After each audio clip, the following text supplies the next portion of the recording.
আসসালামু আলাইকুম প্রিয় দর্শক, আমার সামনে দেখতে পাচ্ছেন একটি ডিজিটাল ক্লাব মিটার। তো এই ডিজিটাল ক্লাব মিটার নষ্ট হয়ে গেছে।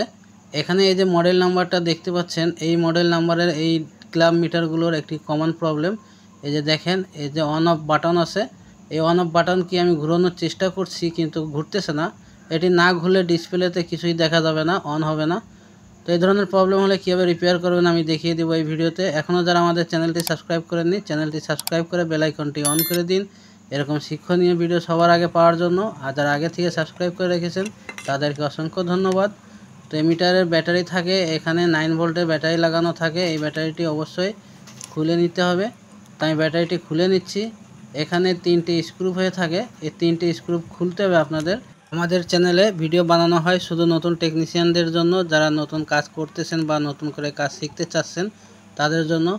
তো নতুন টেকনিশিয়ান ভাই যারা আছেন, তারা যদি কোনো সমস্যায় পড়েন, কোনো প্রশ্ন যদি থাকে আপনারা আমাকে কমেন্ট করতে পারেন। আমার মোবাইল নাম্বার ভিডিও ডিসক্রিপশনে পেয়ে যাবেন। সরাসরি আমার সাথে কথা বলতে পারেন যে কোনো বিষয় নিয়ে। তো দেখেন, এই মিটারটি আমি খুলে নিয়েছি।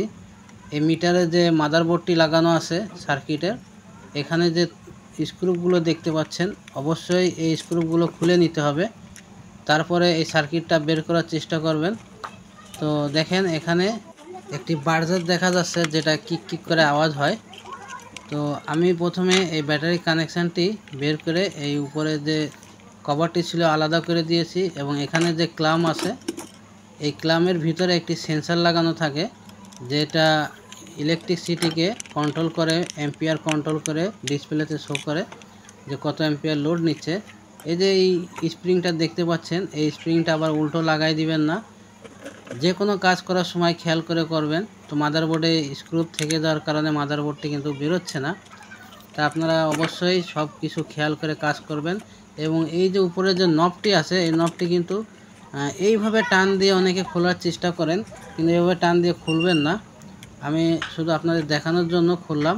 এভাবে টান দিয়ে খুললে কিন্তু এখানে যে নবটি আছে এটি কিন্তু ভিতরে ভেঙে থেকে যায়।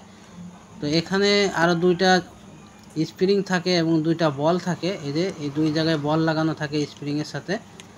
তো এই বলগুলো এই যে খুলে পড়ে গেছে এবং একটি ছুটে চলে গেছে, হারিয়ে গেছে।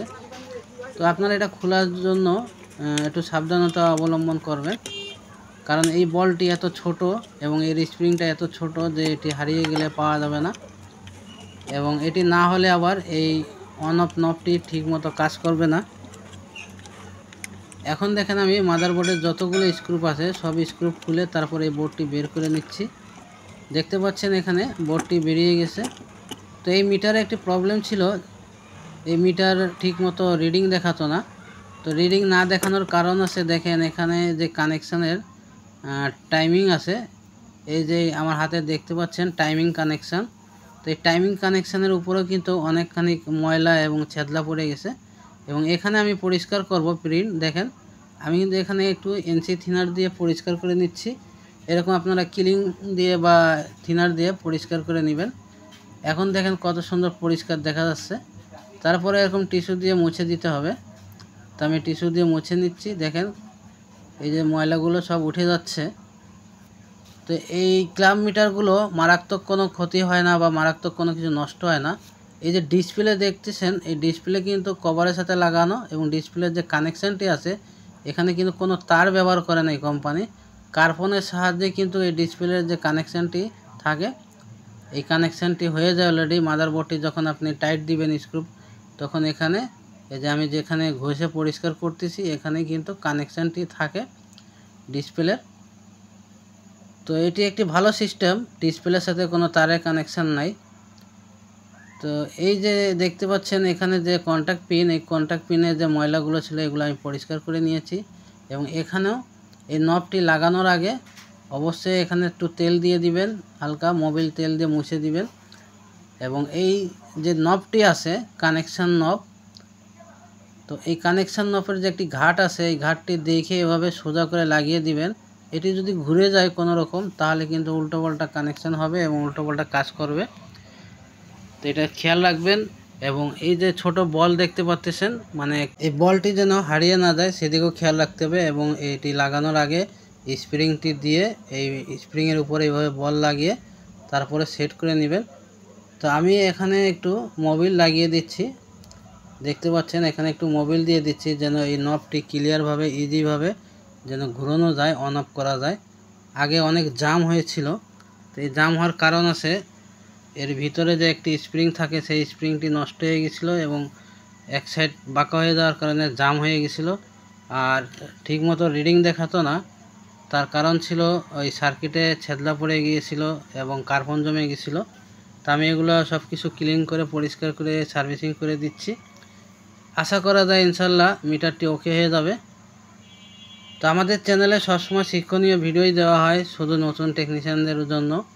তো আমাদের চ্যানেলটি সাবস্ক্রাইব করে রাখবেন এবং আপনাদের যদি কোনো প্রশ্ন থাকে আমার সাথে শেয়ার করতে পারেন। তো দেখতে পাচ্ছেন এটি সেট করার সময়ও কিন্তু খেয়ালভাবে কাজ করতে হবে। উপরে যে লাল ক্ল্যাম্পটি আছে এই ক্ল্যাম্পের নিচে কিন্তু একটি সেন্সর লাগানো আছে, এগুলো খেয়াল করবেন সেন্সরটি যেন কেটে না যায় বা সেন্সরটি নষ্ট না হয়ে যায়।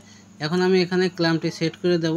তো ক্ল্যাম্প সেট করার আগে অবশ্যই এই যে স্প্রিংটি আছে এই স্প্রিংয়ের একটি ঘাট বানানো আছে, আমি দেখিয়ে দিচ্ছি আপনাদের। দেখেন এই যে একটি ঘাট বানানো আছে, এই ঘাটে এইভাবে সুন্দর করে স্প্রিংটি বসিয়ে তারপরে এই ক্ল্যাম্পটাকে সেট করবেন। আপনারা কীভাবে করবেন আমি দেখিয়ে দিচ্ছি এই ভিডিওতে। এই ক্ল্যাম্প মিটারটি যখন সম্পূর্ণভাবে সেট করা হয়ে যাবে তখন আমি আপনাদের দেখাবো যে আসলে এই ক্ল্যাম্প মিটারটি ঠিক হয় কি হয় না এবং এই ক্ল্যাম্প মিটার ঠিক করা সম্ভব কি না, এই ক্ল্যাম্প মিটার কাজ করবে কি না, এই ক্ল্যাম্প মিটার পারফেক্টভাবে কাজ করবে কি না, এগুলো সব কিছু আমি চেক করে দেখাবো আপনাদের। তো এখানে একটু সাবধানতাভাবে কাজ করবেন। এই যে সেন্সরটি দেখতে পাচ্ছেন আমি কিন্তু সেন্সরটি সুন্দরভাবে গুছিয়ে এই ফাঁকে রেখে দিচ্ছি। স্ক্রুপ লাগানোর সময় এই কভারে যদি এই সেন্সরটি লিক হয়ে যায় তাহলে কিন্তু এই মিটারে কোনো মূল্য থাকবে না এবং এই সার্কিটটি কোনো রকম যদি চাপচুপ খেয়ে ফেটে যায় তাহলে কিন্তু এই সার্কিটটি একেবারে বাদ হয়ে যাবে, এই মিটারটি আর কোনো কাজেই আসবে না।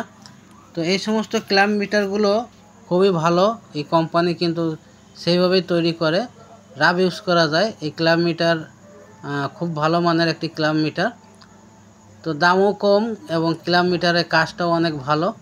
তো এখানে আমি ব্যাটারির যে কানেক্টর থাকে এই কানেক্টরটি এই কভার দিয়ে উপরে বের করে নিচ্ছি।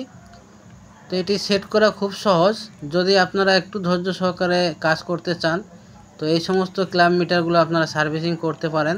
এসব ক্ল্যাম্প মিটারে বেশি কিছু নষ্ট হয় না।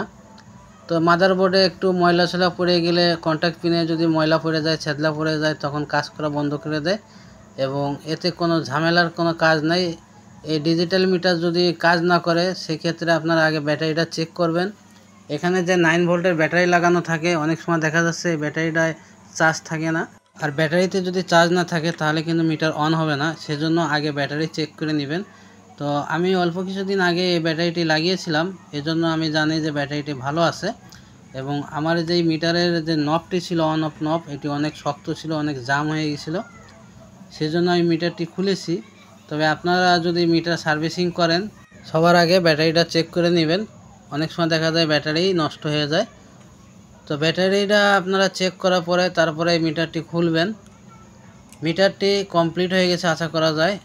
তো দেখেন ক্ল্যাম্প মিটারও কাজ করতেছে এবং আমি এখানে যদি সুইচটা অন করি অন করার সাথে ইনশাল্লাহ অন হয়ে যাবে। তো আমি অন করতেছি, আপনারা দেখেন এই যে অন করলাম, দেখতে পাচ্ছেন অন হয়ে গেছে আলহামদুলিল্লাহ। তো সব কানেকশানই ঠিকঠাক আছে, আমি ঘুরিয়ে ঘুরিয়ে দেখতেছি প্রত্যেকটা পয়েন্টে কিন্তু কাজ হচ্ছে। এখন আমি এটাকে বার্জার মোডে রেখে দেখব যে বার্জারের পিপ সাউন্ডটি আসে কিনা। দেখতে পাচ্ছেন বার্জারে আওয়াজ আসতেছে পিপ সাউন্ড। তো আমার ভিডিওটা ভালো লাগলে লাইক কমেন্ট শেয়ার করবেন। আবার দেখাবেন নতুন কোনো শিক্ষণীয় ভিডিওর সাথে। সে বন্ধু সবাই ভালো থাকেন, সুস্থ থাকেন, আল্লাহ হাফেজ।